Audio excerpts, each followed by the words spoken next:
ভাবুন তো, দেশের ১৭ কোটি মানুষকে ভোট দিতে হবে এবং তার মধ্যে প্রায় 85% লিখতে পড়তে জানেন না। ১৯৫১ সালে ভারতের যে প্রথম নির্বাচন, সেটি ছিল স্রেফ একটি সার্কাস আর সাহসের গল্প। এই ভোটের মৌসুমে আজ 90 সেকেন্ডস থাকছে আপনারা জানুন সেই প্রথম নির্বাচনের কিছু মজার ঘটনা। নামের সমস্যা। সেই সময় গ্রামের মহিলারা তাদের নিজেদের নাম নিজেদের মুখে আনতেন না। তাই ভোটার লিস্টে নাম তোলার সময় তাদের যখন নাম জিজ্ঞেস করা হয়, তারা বলেন আমি অমুকের বউ, আমি অমুকের মা। তো এক মহা সমস্যার মুখে পড়ল নির্বাচন কমিশন। তাহলে এর পরিণাম কি হতে পারে বলুন তো? বাধ্য হয়ে নির্বাচন কমিশন প্রায় ২৮ লক্ষ মহিলার নাম বাদ দিল ভোটার লিস্ট থেকে, আর পরিষ্কার জানিয়ে দিল নাম নেই তো ভোট নেই। বুঝুন কাণ্ড। প্রবলেম নাম্বার 2, ভক্তি।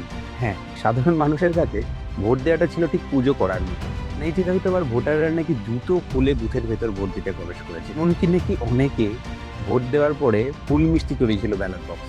অনেকে আবার ভোটের বদলে দিল প্রণাম। প্রিসাইডিং অফিসারের তো নাকানি চোবানি হচ্ছে যে তারা ভোট গুনবেন না দক্ষিণা সামনে। প্রবলেম নাম্বার 3, অর্থাৎ চিহ্নে নিয়ে পায়। শিক্ষিত ভোটারের হার কম থাকায় দলগুলো নাম ব্যবহার না করে প্রতীক হিসেবে পশু পাখির চিহ্ন ব্যবহৃত হয়। যেমন ধরুন, জাতীয় কংগ্রেসের চিহ্ন ছিল জোড়া বল।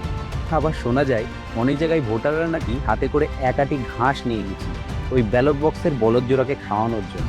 গণতন্ত্রের প্রতি এমন ভালোবাসা আর কোথাও পাবেন? ভোটার মাস ধরে চলেছিল এই মহাদেব। গোটা বিশ্ব বলেছিল ভারত পারবে না, কিন্তু আমরা করে দেখিয়েছি। ১৯৫১ সালের ভারতের সেই প্রথম নির্বাচন ছিল যেমন মজার তেমনই গর্ব। ইতিহাসের পাতার আরও এরকম অনেক মজার গল্প জানতে অবশ্যই ফলো করুন 90 সেকেন্ডস।